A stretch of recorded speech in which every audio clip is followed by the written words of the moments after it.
السلام علیکم ورحمۃ اللہ وبرکاتہ۔ عزیز ناظرین، سورہ المرسلات کی دوسری نشست میں آپ سب لوگوں کا استقبال ہے، اور آج میرے ساتھ میں ڈاکٹر فرقان صاحب موجود ہیں۔ آپ کا استقبال ہے ڈاکٹر صاحب۔ آج انشاءاللہ تعالی ہم اس سورہ کی 16ویں آیت کے آگے آیتیں آئی ہیں، اس کا احاطہ کرنے کی کوشش کریں گے۔ اس سے پہلے کی نشست میں بھی ہم آپ لوگوں کو بتا چکے ہیں کہ یہ تمام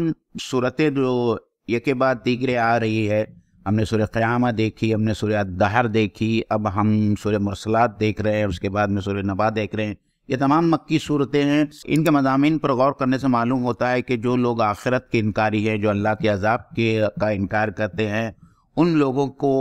بتایا جا رہا ہے، مختلف دلائل اللہ تعالیٰ کی طرف سے پیش کیے جا رہے ہیں۔ شروع میں جو ہے ہواؤں کی قسم کھائی گئی ہے، اور اس کے بعد میں یہاں سے جو ہے جہاں سے آج ہم آیات شروع کرنے والے ہیں، کچھ تاریخی دلائل عذاب کے رکھے جا رہے ہیں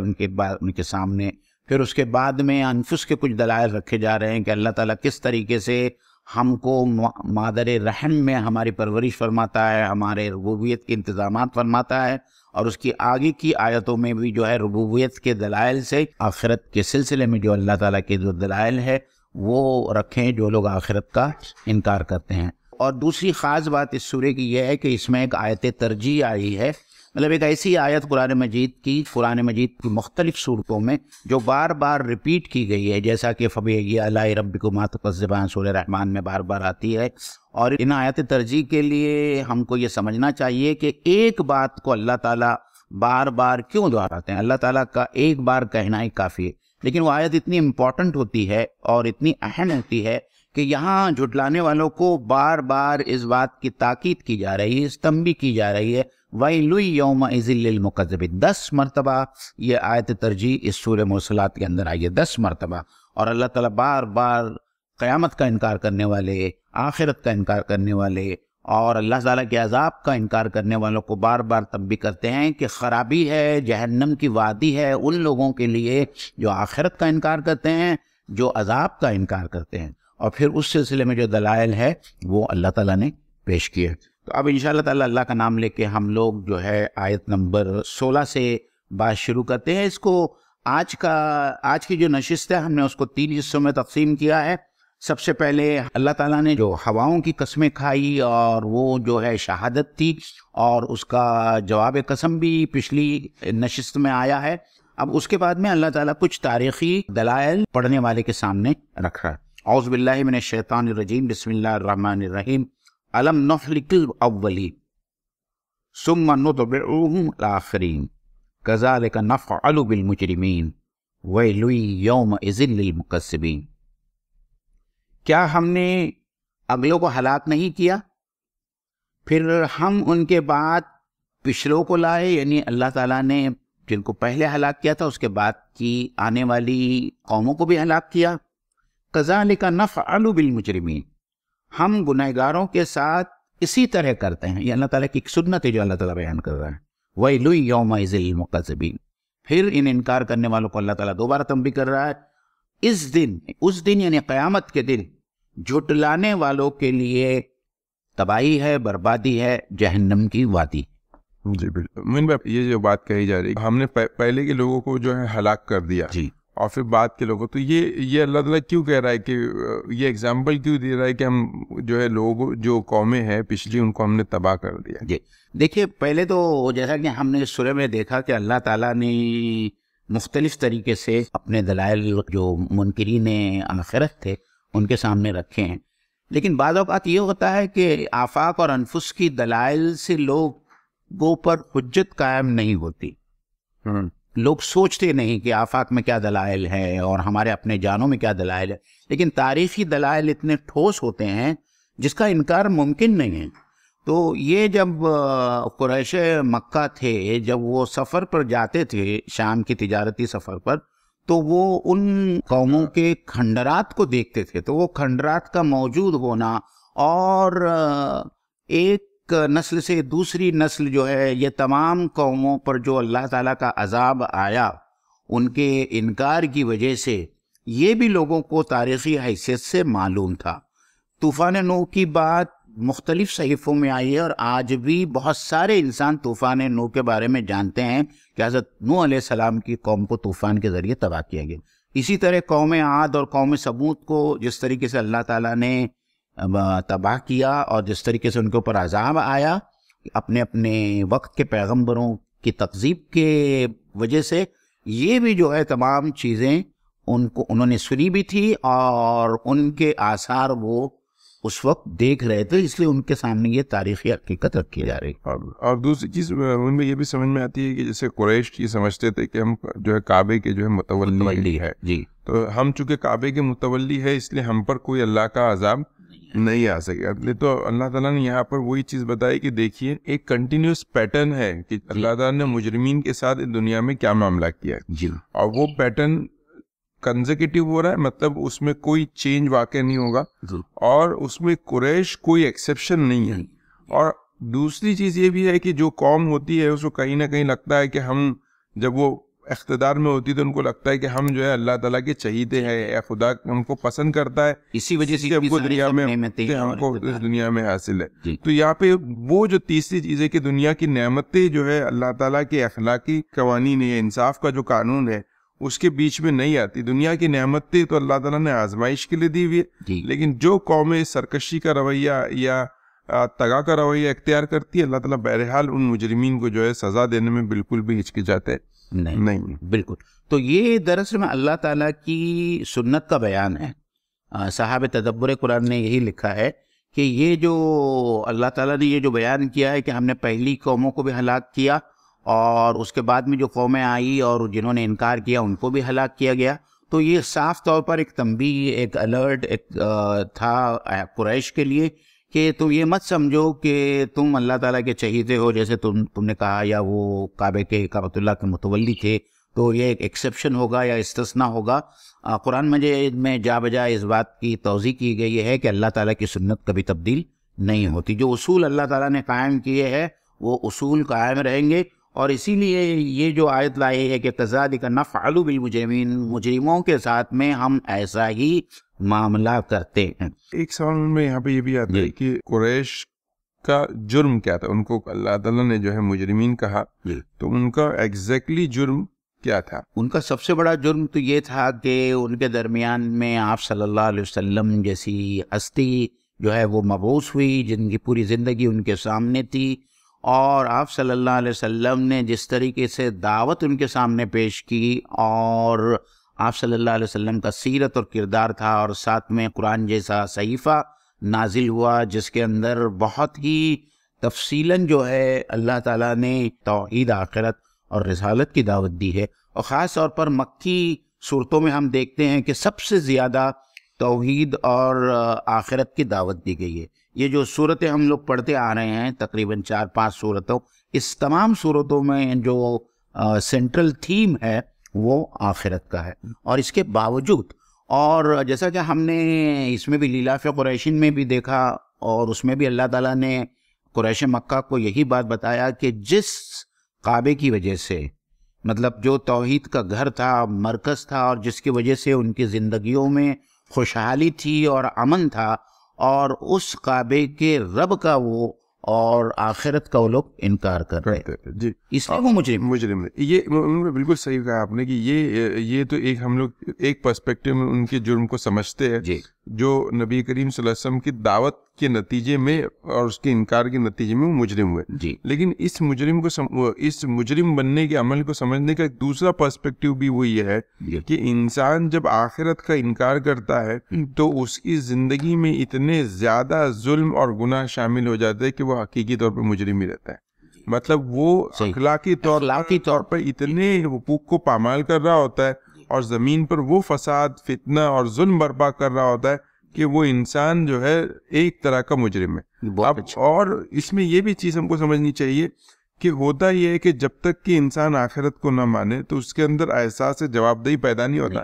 اس کو اس بات کا یقین ہی نہیں رہتا کہ میرے کسی غلط کام کے نتیجے میں مجھے میری پکڑ کی جائے گی اور اس کی بھرپائی مجھے بہرحال ایک دن کرنی ہے. تو یہ جو مجرمانہ روش پیدا ہوتی ہے تو یہ صرف ایسا نہیں ہے کہ وہ اللہ کے انکار کا ہی مجرم ہے، بلکہ زندگی میں جس شعبے میں وہ جو کچھ کام کرتا ہے وہاں پر وہ جرم اور اس کو برے کاموں کو جو انجام دینے کے لیے آمادہ ہوتا ہے. یہ بھی جو ایک ان کی جو اسپیشلی اس میں ہم کو سمجھنا چاہیے کہ یہ عام لوگوں سے زیادہ ان سرداران قریش کے بارے میں جن کے پاس پاور، اقتدار اور طاقت ہے. تو جب پاور، اقتدار اور طاقت ہوتا ہے تو انسان کی سرکشی کی روش بڑھ جاتی ہے، وہ دوسروں پہ ظلم کرنے کے لیے آسانی سے آمادہ ہوتا ہے، کیونکہ دنیا میں کوئی طاقت اس کے اوپر نہیں رہتی جو اس کو اس برے کاموں سے جو ہے روک سکے. صحیح، بہت صحیح بات کر رہے ہیں. جدا ہو دی سیاست سے تو رہ جاتی ہے چنگے سے. آپ نے جو کچھ بھی کہا اس کو ایک مصرے کے اندر علامہ اقبال نے ادا کیا ہے کہ یہ خاص ان لوگوں کے لیے تو خاص ہے.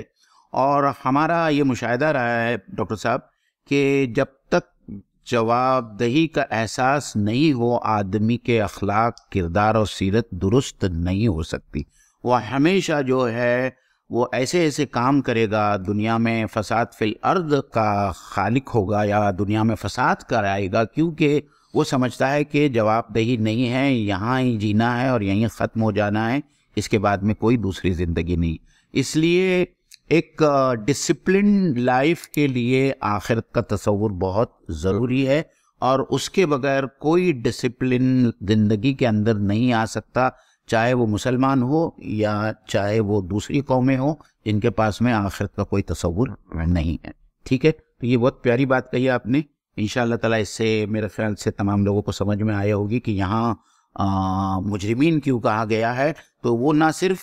تکذیب کرتے تھے بلکہ تکذیب کے ساتھ میں وہ واقعتاً مجرم بھی تھے، کیونکہ ان کے جرائم کی فہرست بہت طویل ہے. اور دوسری بات فرقان بھائی، ایک بہت اچھا نقطہ صاحب تدبر قرآن نے لایا ہے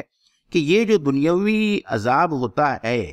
یہ آخری عذاب نہیں ہے. یہ تو جس طریقے سے ایسا ہے کہ پولیس نے اس کو پکڑ لی اور جیل کے اندر ڈال دی، تو کسی قوم کو یا کسی فرد کو اس بات کا احساس نہیں ہونا چاہیے کہ اس عذاب کے ساتھ میں ان کے گناہوں کا کفارہ ہو گیا. یہ تو عارضی جو ہے اللہ تعالیٰ کی طرف سے سزا ہے، اور آخرت کی سزا اس سے بہت بڑی ہے، جو قرآن مجید میں ایک جگہ پہ آیا ہے کہ وَالْعَذَابُ الْآخِرَةِ أَكْبَرُ لَوْ كَانُوا يَعْلَمُونَ، کہ آخرت کا عذاب اس سے بہت زیادہ ہے، کاش کہ یہ لوگ جانتے. تو یہ ایک عارضی جو ہے سزا ہے جو دنیا میں مجرموں کو دی جاتی ہے، اور آخرت کی سزا تو اس سے بہت زیادہ بھینکر ہوگی، بہت زیادہ شدید ہوگی. اور ہم جا بجا ہماری نشستوں میں جہنم کی ہولناکی کا تصویر کشی کرتے ہیں، جیسا کہ اللہ تعالیٰ نے قرآن مجید میں کی ہے. انشاءاللہ تعالیٰ اس کے اوپر ہم آگے آئیں گے. آگے جو ہے اللہ تعالیٰ پھر یہاں اپنے انفس کی دلائل پیش کر رہے ہیں انسانوں کے سامنے کہ اللہ تعالیٰ نے انسانوں کو کس طریقے سے پیدا کیا. نہ صرف یہ کہ ان کی تخلیق کس طریقے سے کی، دوران خلقت اللہ تعالیٰ نے ربوبیت کے کیا کیا اہتمامات کیے، اور اس کے بعد میں جو ہے اللہ تعالیٰ کہتا ہے کہ جو رب تم کو ایک حقیر نطفے سے پیدا کر سکتا ہے، کیا وہ تمہاری دوبارہ پیدائش نہیں کر سکتا یا دوبارہ تمہاری تخلیق نہیں کر سکتا ہے. یہی بات کو یہاں دہرایا گیا. تو انشاءاللہ تعالیٰ ہم آگے کی آیتوں کو دیکھتے ہیں. الم نخلقکم من ماء مہین، کیا ہم نے تمہیں حقیر پانی سے یا منی سے پیدا نہیں کیا؟ فجعلناہ فی قرار مکین، پھر ہم نے اسے مضبوط و محفوظ جگہ میں رکھا. الی قدر معلوم، ایک مقررہ وقت تک. فقدرنا فنعم القادرون، پھر ہم نے اندازہ ٹھہرایا اور ہم کیا ہی خوب اندازہ کرنے والے ہیں اور ہم کیا ہی خوب قدرت رکھنے والے ہیں. کچھ مفسرین نے اس کا ترجمہ کیا ہے وَيْلٌ يَوْمَئِذٍ لِّلْمُكَذِّبِينَ، اس دن تکذیب کرنے والوں کے لیے خرابی ہے، تباہی ہے اور جہنم ہے. فرقان بھائی، یہ آیتیں آج جب کوئی ایک ایمبرائیولوجسٹ پڑھے گا یا ایک ڈاکٹر پڑھے گا تو وہ یہ سوچنے پہ مجبور ہوگا کہ اللہ تعالیٰ نے جو انسان یا جنین کا جو ڈیولپمنٹ ہے اس کو یہ 3 آیتوں میں کتنی اچھی طریقے سے اللہ تعالیٰ نے یہاں بیان کیا ہے اور ڈاکیومنٹ کیا ہے. تو اس میں سے خاص طور پر جو قرار مکین آیا ہے اور پھر ماء مہین آیا ہے، جس کو نطفتن امشاجن بھی ایک جگہ کہا گیا ہے کہ ملا جلا نطفہ ہے، اور الی قدر معلوم جو ہے کہ کس طریقے سے یہ بچہ جو ہے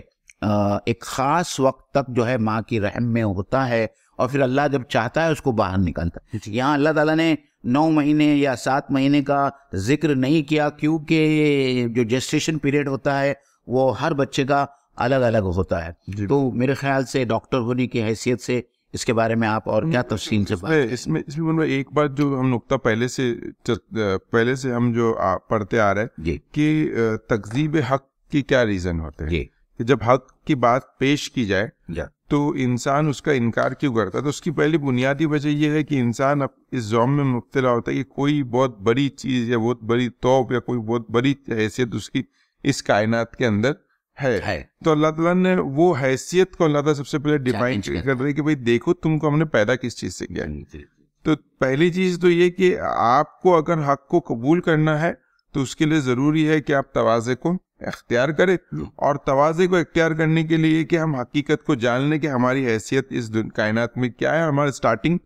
پوائنٹ کیا ہے. تو یہ جو اللہ تعالیٰ نے بتایا کہ دیکھو یہاں پر سے ہم نے تم کو اسٹارٹ کیا, پھر اس کے بعد یہ ہے کہ جب تم وہاں سے تمہاری زندگی کی شروعات ہوئی تو وہیں پہ صرف وہ ایک نطفے سے کام نہیں چلا, تم کو ایک مکان کی بھی ضرورت تھی, جگہ کی پرووائڈ کرنے کی ضرورت تھی. تو وہ مکان اور وہ جگہ بھی ہم نے تم کو پرووائڈ کی, اور پھر اس کے بعد ہم تم کو اس کے اندر برابر بڑھاتے چلے گئے. اور تم نے خود کو تو تخلیق کیا نہیں ہے, یا تم کوئی انسان دوسرے انسان کو تخلیق, یہ پورا پروسیس جو ہے رب العالمین کے ہاتھوں سے جو ہے ایک بہت ہی سیکیورڈ مقام کے اوپر ہو رہا ہے, اور اس میں کوئی بھی انٹرونشن انسان کا نہیں ہے. جب اس میں اس کا کوئی انٹرونشن نہیں ہے تو جب وہ پورا انسان بن جاتا ہے تو پھر یہ کیسے سمجھتا ہے کہ میں ایک آزاد مخلوق اور میں اپنے ڈیسیجن خود لے سکتا ہوں. تو جب اس کے اپنی ذات کی تخلیق میں اس کا کوئی رول نہیں تھا تو اس کو اپنے کنڈکٹ میں بھی جو ہے اس کو اپنی حیثیت کو جو ہے سمجھنے کی ضرورت ہے. اللہ تعالیٰ بار بار قرآن میں وَجَعَلْنَا الْإِنسَانَ مِن نُطْفَةٍ فَإِذَا هُوَ خَصِيمٌ مُبِينٌ, یعنی یہ بھی جو ہے اللہ تعالیٰ انسان کو جتا رہا ہے کہ ہم نے تم کو ایک نطفے سے بنایا اور اب تم میرے ساتھ میں جھگڑا کر رہے ہو اور میری باتوں کا انکار کر رہے ہو. تو یہاں پہ بھی جو ہے اللہ تعالیٰ انسان کو اس کی حیثیت کا احساس دلا رہے کہ انسان کو ہمیشہ احساس ہونا چاہیے کہ اس کی شروعات جو ہے وہ بہت ہی حقیر رہی ہے. آپ نے جو آیت یہاں پہ کوٹ کی بہت امپورٹنٹ آیت ہے کہ بھئی انسان جھگڑا کس بنیاد پہ کر رہا ہے, اور اس کی تکذیب کی ایک بنیاد تو خود اس کا تکبر ہے, اور دوسری بنیاد یہ ہے کہ اس کا حد سے بڑا ہوا اپنے علم اور عقل کے اوپر بھروسہ. تو اللہ تعالیٰ اس کو یہ بھی بتا رہا ہے کہ بھائی دیکھو یہ جو علم کے تمہارے دعوے ہیں, وہ علم کے دعووں کے اندر دیکھو ان میں کون سی چیز ہے جو تم کو ہیلپ کر رہی, اور عقل سے تم کون سی چیز کو گائیڈ کر پا رہے ہو. کہ تم آپ بتاؤ کہ ایک بچہ جب پیدا ہوتا ہے تو باہر کب نکلے گا, اپنی عقل سے بتاؤ, تو تم اس کی خبر اس کی جانکاری نہیں دے سکتے. اسی طریقے سے انسان جو اس دنیا میں وقت گزارا اس کا موت کا کب وقت آنے والا ہے آپ نہیں بتا سکتے. اسی طریقے سے تیسرا پہلو ہے کہ انسان پہ آخرت کب برپا ہوگی, قیامت کب برپا ہوگی, اس کے اندازے بھی اللہ تعالیٰ کے پاس محفوظ ہے. اور فقان بھائی یہ جو قرار مکین کا جو لفظ لایا گیا ہے یہ رحم مادر کے لیے لایا گیا ہے کہ کس طریقے سے یوٹیرس کے اندر اللہ تعالیٰ اس یوٹیرس کو تیار کرتا ہے کنسیپشن کے لیے, اور کنسیپشن کے بعد میں کس طریقے سے اس کا ڈیولپمنٹ ہوتا ہے تاکہ وہ جو ایمبریو اس وقت ڈیولپ ہوتے رہتا ہے اس کی حفاظت کیسے ہو اور اس کو کوئی نقصان نہ پہنچے. اور جب تک کوئی ایک بڑا حادثہ نہیں ہوتا عام طور پر بچہ اس کے اندر اس ایمبریو کے وہ جو ایمبریو جو ہوتا ہے وہ جیسے کہ اللہ تعالیٰ نے ایک دوسری جگہ کہا کہ ہم نے 3 پردوں کے پیچھے جو ہے تمہاری تخلیق کی ہے. اس میں تو ایک ماں کا پیٹ ہوتا ہے اور ایک یوٹیرس کی دیوار ہوتی ہے اور ایک وہ ایمنیوٹک لیئر ہوتی ہے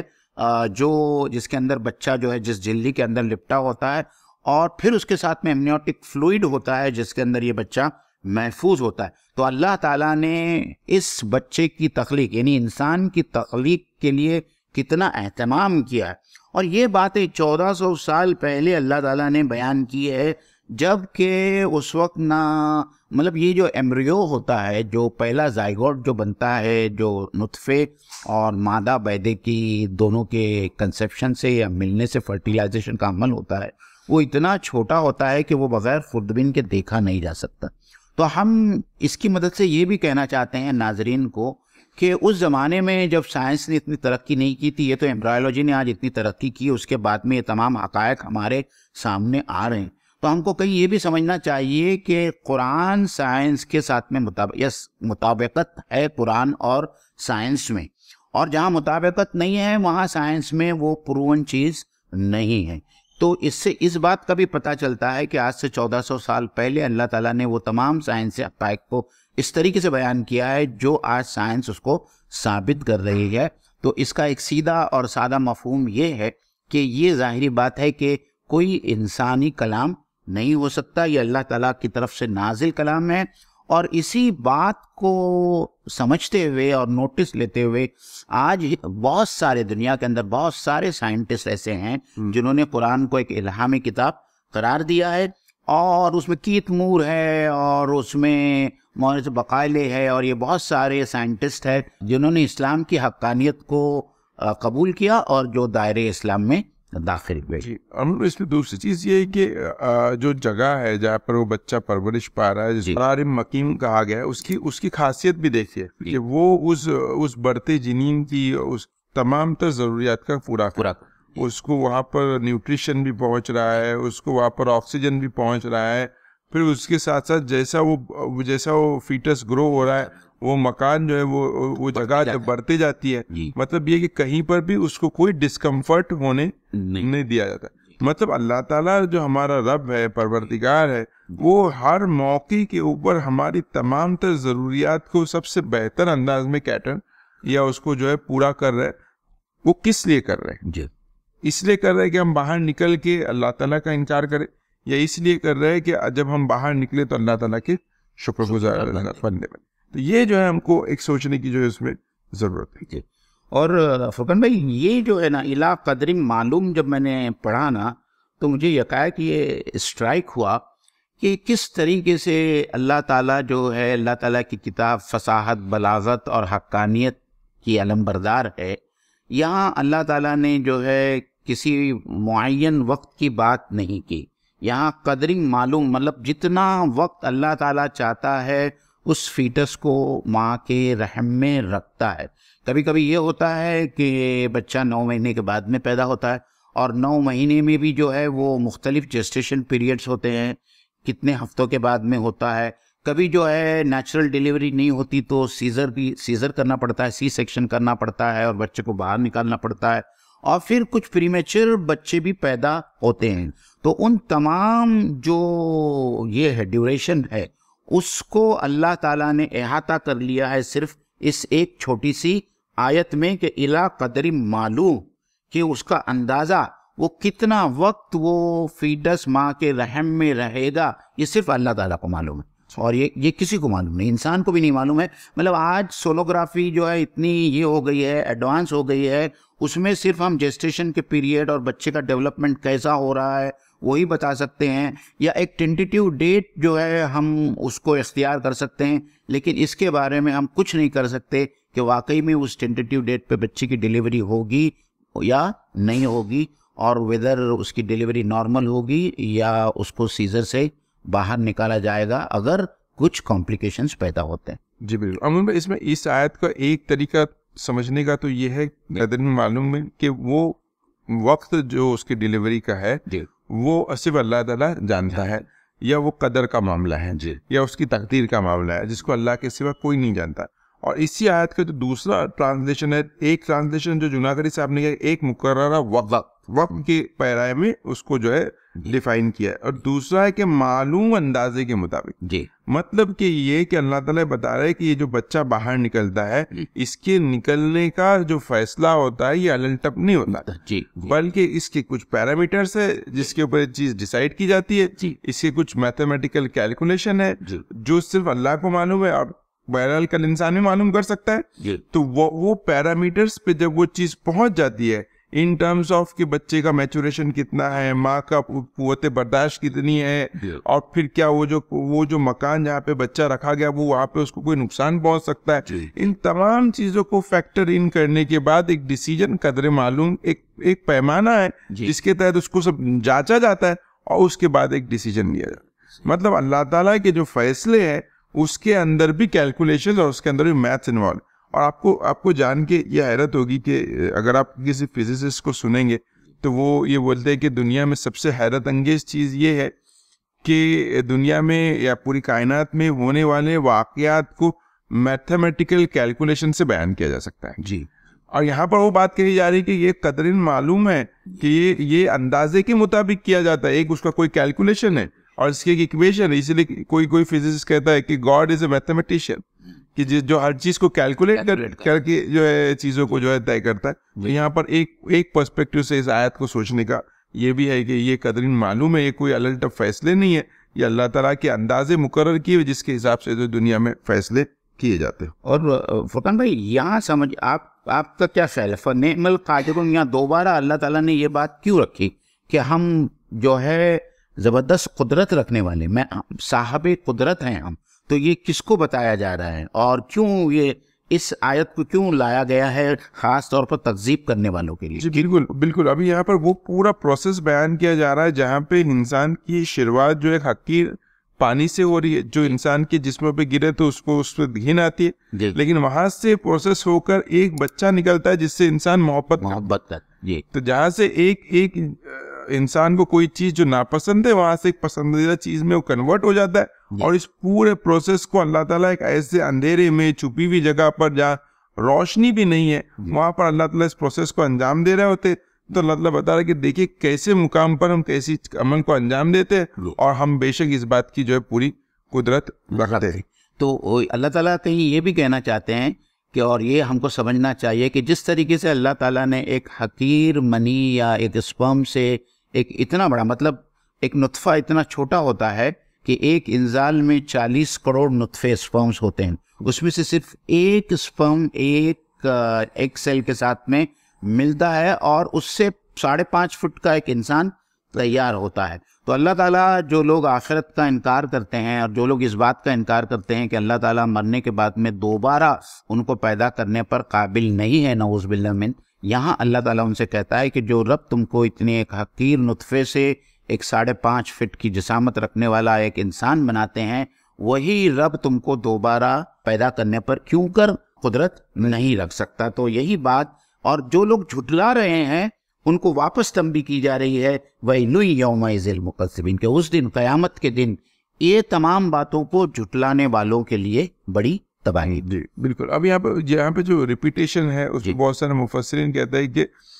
اس سے پہلے جو آیتیں ہوئی ہے, اس سے پہلے جو عمل ہوا ان کا لوگ جھٹلا رہے ہیں. مطلب یہ اس بات کو جھٹلا رہے ہیں کہ ان کی تخلیق کے اندر اللہ تعالیٰ کا وہ رول ہے. تو یہ ایک ایسی ایک اپیرنٹ چیز کو وہ جھٹلا رہے ہیں, اور یہ جھٹلانے کا نتیجہ یہ کہ وہ ایک بڑی تباہی میں وہ مبتلا ہو گئے. تو آپ نے بالکل صحیح کہا. جیسا پہلے بھی جو آیت نمبر 19 ہے وَيْلٌ يَوْمَئِذٍ لِّلْمُكَذِّبِينَ, یہ جو تاریخی حقائق ہے اس کے بعد میں یہ لایا گیا. تو ہر جگہ پہ جو آیت ترجیح آتی ہے اس کا کانٹیکسٹ ہم کو دیکھنا چاہیے کہ وہ آیت ترجیح اللہ تعالیٰ نے کیوں لائی ہے. تو پہلی مرتبہ جب لائی وہاں اللہ تعالیٰ ان لوگوں سے کہہ رہا ہے کہ تمہارے سامنے یہ تاریخی حقائق ہے, تمہارے سامنے ان کے کھنڈرات پڑے ہوئے ہیں, تم نے دیکھا کہ تم سے پہلے کی قوموں کو کس طریقے سے اللہ تعالیٰ نے عذاب سے برباد کیا, ختم کیا, اور اس کے بعد میں بھی تم جھٹلاتے ہو. تو ایسے جھٹلانے والوں کے لیے تباہی ہے, اور قیامت کے دن جو ہے ان کے لیے ویل نام کی جہنم کی وادی. ٹھیک ہے. اسی طریقے سے یہ جو آپ نے بتایا کہ یہ پورا پروسیس ہے, اور یہ پروسیس سے تمہارا اپنا وجود گزرا ہے, اور اس کے بعد میں بھی اگر تم اس بات کا انکار کرتے ہو کہ اللہ تعالیٰ تم کو دوبارہ تخلیق تمہاری نہیں کر سکتا, تو تم جھٹلا رہے ہو. اور ایسے تمام جھٹلانے والوں کے لیے تباہی ہے, اور یہ تباہی ان کو, مطلب عذاب کے بعد میں جو آخرت میں جو ان کو سزا دی جائے گی, اس وقت ان کو احساس ہوگا کہ ان کی تکذیب نے ان کو کہاں پہنچا دی. ٹھیک ہے. اب اس کے بعد میں ایک نیا مضمون شروع ہو رہا ہے اس کے اندر, اور اس کے اندر بچہ جب تک ماں کے پیٹ میں ہوتا ہے تو وہاں تو اللہ تعالیٰ کی جو ربوبیت کی نشانیاں ہیں وہ ڈاکٹر صاحب نے آپ کو بتایا کہ کیسے امبلیکل کارڈ سے جو ہے اللہ تعالیٰ خون کو پہنچاتا ہے, خون کے ذریعے آکسیجن بھی جاتی ہے اور اس کے ساتھ میں غذائی مادیت بھی جاتی ہے, اور غذا اس شکل میں جاتی ہے جس شکل میں اس وقت جو ہے فیٹس اس کو قبول کر سکتا ہے. ایسا نہیں ہے کہ وہاں جو ہے کھانا جاتا ہے, نہیں, جو ہضم کیا ہوا کھانا اور جو غذائیت ہوتی ہے جو خون میں, اس خون کی غذائیت اور آکسیجن سے جو ہے بچہ ماں کے رحم میں پرورش پاتا ہے. اور اب جو ہے جب بچہ یا انسان ماں کی رحم سے باہر آ جاتا ہے, پھر اس کے بعد میں جو اللہ تعالیٰ نے اس کے لیے ربوبیت کا جو انتظام کیا ہے, اس کی پرورش اور اس کی نشو و نما کے لیے اللہ تعالیٰ نے جو انتظام کیا ہے اس کا ذکر ہو رہا ہے. تو انشاءاللہ تعالیٰ ہم اس کو بھی دیکھ لیتے ہیں. یہ ایک الگ مضمون ہے جو اللہ تعالیٰ نے اپنے ربوبیت کے جو دلائل رکھے ہیں اس میں اللہ تعالیٰ فرماتا ہے الم نجعل الارض کفاتا، کیا ہم نے زمین کو سمیٹنے والی نہیں بنایا؟ احیاء و امواتا، زندوں کو بھی اور مردوں کو بھی. وجعلنا فیہا رواسی شامخات واسقیناکم ماء فراتا، اور ہم نے اس میں بلند و بھاری پہاڑ بنا دیے اور تمہیں سیراب کرنے والا میٹھا پانی پلایا. ویل یومئذ للمکذبین، تو اس دن جھٹلانے والوں کے لیے بہت ہی بڑی تباہی ہے. جی بالکل. منبر یہاں پہ تو کلیئرلی یہ ہے کہ جس طریقے سے اللہ تعالیٰ رب ہے ماں کے پیٹ میں، اسی طریقے سے اس رب العالمین نے اس زمین پر انسان کے لیے کیا کیا سامان زیست کیے، انسان کی زندگی کیا کیا سامان کیے، اس کا تذکرہ جو اللہ تعالیٰ یہاں پہ کر رہے کہ دیکھو یہ سب ہونے کے بعد ماں کے پیٹ میں آپ رکے، اس کے بعد ہم نے جب دنیا میں تم کو بھیجے تو کیا دنیا ایسی نہیں کہ جو تمہاری پوری زندگی اور پوری موت کو جو ہے کور کر لیتی ہے؟ مطلب یہ کہ تمہاری تمام ضروریات کو وہ پورا کرتی. جی مطلب کوئی چیز ایسی دنیا میں نہیں ہے کہ جو آپ کی ضرورت کے حساب سے نہیں ہے. اور انسان اس پہ بھی غور کرے کہ جب نوع انسانی کی جو معاشرت تھی وہاں جو چھوٹے لیول پہ تھی تب اس نے ان ذخائر کو جو زمین کے اندر تھے اس کو ایکسپلور نہیں کیا تھا. آج جب انرجی کی ریکوائرمنٹ بڑھ گئی تو اللہ تعالیٰ نے انسان کو ہائیڈرو کاربنز دیا، پیٹرول دیا، ڈیزل دیا، پھر ضرورت اور بڑھی تو نیوکلیر انرجی دی. یہ انسان کی جو ضروریات آنے والی ہے اس کا پہلے سے ہی انتظام اللہ تعالیٰ نے زمین میں کر رکھا ہے. تو وہ اس کو پوری طریقے سے جو ہے اس کو کور کرتی ہے، اس کو پورا کرتی ہے. یہ جو ایک اہم چیز اس میں کور. جی یہاں کفت کا جو لفظ لایا گیا ہے نا فرقان بھائی، یہ اس کی معنی ہوتی ہے جمع کرنا اور اکٹھا کرنا. تو اس میں دو چیزوں کی طرف مفسرین نے اشارہ کیا. ایک تو یہ کہ یہ زمین اتنی بڑی ہے کہ جتنے بھی انسان پیدا ہوں گے اللہ تعالیٰ نے اس زمین میں وہ گنجائش رکھی ہے کہ ان تمام انسانوں کو اس کے اندر جو ہے سمویا جا سکتا ہے اور وہاں ان کے رہائش کا انتظام ہو سکتا ہے. اور دوسرا یہ ہے کہ جب انسان مرتا ہے تو مرنے کے بعد میں اسی زمین میں دفنایا جاتا ہے، اور ایسا کہیں نہیں ہوتا کہ دفنانے کے لیے کہیں جگہ کم پڑی ہو. ایک قبر میں جو ہے 6 مہینے کے بعد میں دوسرے مردے کو دفنایا جاتا ہے. اور جو لوگ جلائے جاتے ہیں ان کا جسم بھی جلنے کے بعد میں راکھ کی شکل میں جو ہے اسی زمین کا ایک حصہ بن جاتی. اس کے ساتھ میں جو مفسرین نے یہ لکھا ہے کہ ہمارے معاش کے یا ہمارے زندہ رہنے کے لیے جتنی ضرورتیں ہیں، تو جس طریقے سے ماں کا پیٹ پیدائش سے پہلے گہوارہ تھا، اسی طریقے سے یہ پوری زمین جو ہے انسانیت کے لیے پیدائش کے بعد میں ایک گہوارہ بن جاتی ہے. اور وہ جو آیت کو ریفرنس ہاں الم نجعل الارض مہادا. جی الم نجعل الارض مہادا. آپ نے اچھی طرف نقطہ بیان کیا کہ اللہ تعالیٰ نے اس کے بعد سورہ نبا کے اندر کہا کیا ہم نے اس زمین کو تمہارے لیے ایک جھولے کے مانند نہیں بنایا؟ جس طریقے سے جھولے میں ایک بچہ جو ہے بہت ہی آرام اور سکون کے ساتھ میں زندگی بسر کرتا ہے، اللہ تعالیٰ نے اس زمین کو اس طریقے سے بنایا ہے کہ انسان جو ہے اس میں بہت آرام کے ساتھ میں رہ سکتا ہے. حالانکہ یہ زمین گھوم رہی ہے لیکن اس کے گھومنے کا احساس نہیں ہوتا. یہ زمین گول ہے لیکن اس کے گولائی کا احساس نہیں ہوتا. وہ اتنی زیادہ چوڑی اور لمبی ہے کہ انسان اس کے اوپر اپنے گھر بناتا ہے اور لاکھوں کلومیٹر جو ہے وہ چلا جاتا ہے لیکن اس کی گولائی کا اس کا احساس نہیں ہوتا. لیکن ایک خاص بات جس کی طرف میں ناظرین کی توجہ مبذول کرانا چاہوں گا، اور وہ ہے کہ بعض لوگوں کو یہ احساس ہوتا ہے کہ یہ بڑھتی ہوئی آبادی جو ہے وہ ایک وقت یہ آئے گا کہ شاید کیونکہ وہ ایسے شہروں کی طرف دیکھتے ہیں جہاں رہائش کے مسائل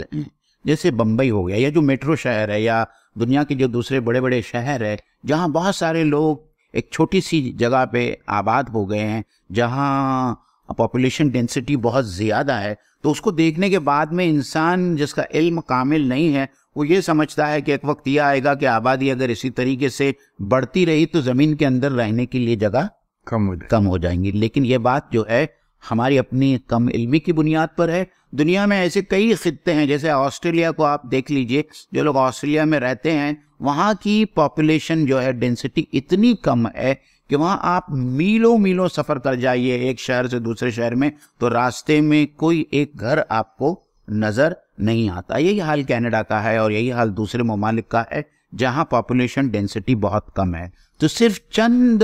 مخصوص شہروں کی پاپولیشن ڈینسٹی کو دیکھنے کے بعد میں یہ کہنا کہ ایک وقت یہ آئے گا کہ پاپولیشن اگر اس طریقے سے بڑھتی جائے تو دنیا کے اندر زمین کے اندر رہنے کے لیے جگہ کافی نہیں ہوگی. جیسا کہ جاپان کا مسئلہ ایک بہت چھوٹا سا ملک ہے اور جہاں کی آبادی جو ہے زیادہ ہے, لیکن اب جو ہے یہ لوگوں کا اپنی جو تھیری تھی آبادی کی یا پاپولیشن کی, اب ان کے اوپر دنیا دوبارہ سوچنے پر مجبور ہو گئی ہے, کیونکہ دنیا کے بہت سارے ممالک ایسے ہیں جہاں نگیٹو گروتھ ہو رہا ہے اور جہاں آبادی جو ہے وہ کم ہو رہی ہے. تو اللہ تعالیٰ نے کہیں اس بات کا بھی درس اور اس بات کی نصیحت ہم کو دی ہے کہ آبادی چاہے کتنی ہی بڑھ جائے, اللہ تعالیٰ نے زمین کو اس طریقے سے بنایا ہے کہ وہ ہمیشہ جتنی بھی آبادی ہو, انسان جتنے بھی ہو, اس کو ہمیشہ اس کے اندر اکوموڈیٹ کریں گے. جی بالکل. امن میں اس میں دوسرا پہلو جو ہم کو پاپولیشن کے تعلق سے جو متھ ہے اس کے بارے میں سمجھنے کی ضرورت ہے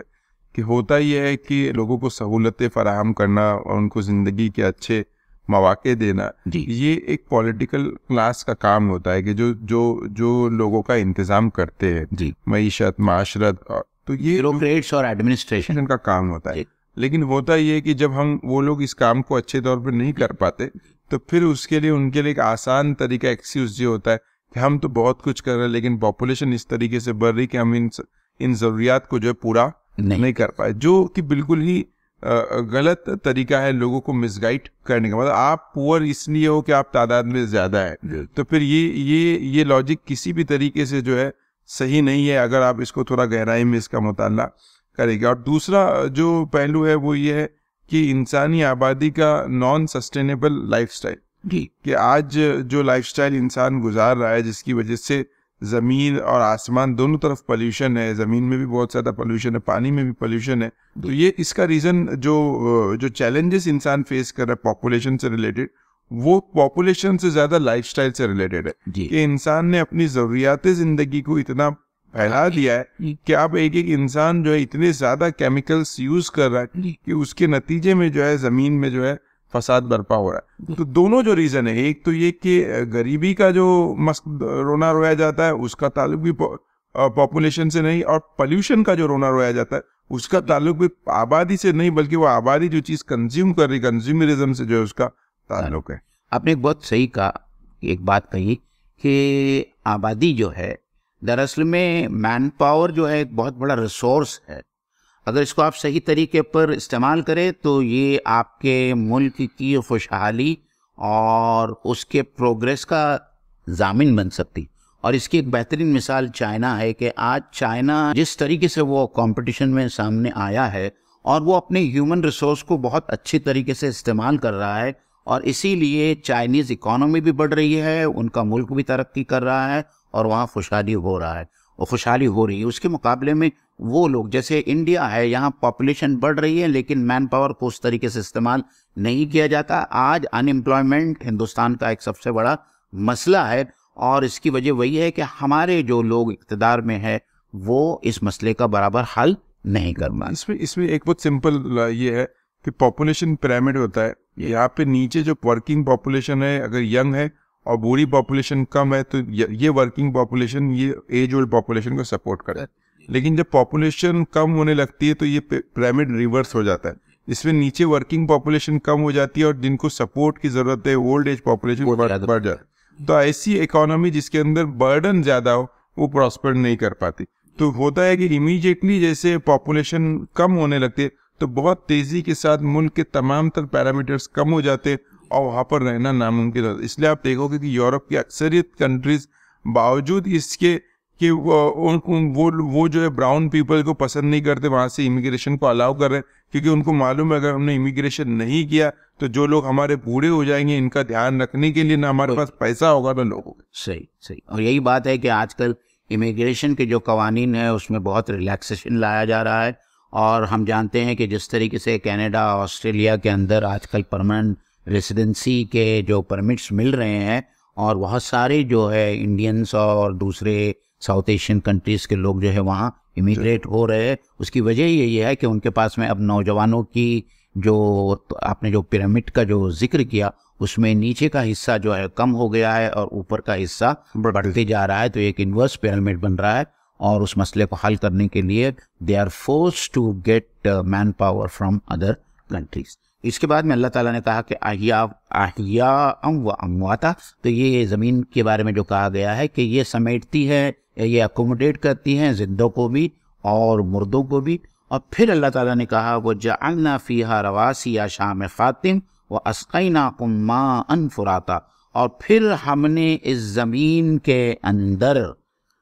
میخوں کی شکل میں پہاڑوں کو گاڑ دیا ہے. وَأَسْقَيْنَاكُمْ اور تم کو ہم نے پلایا ماءً فُرَاتًا,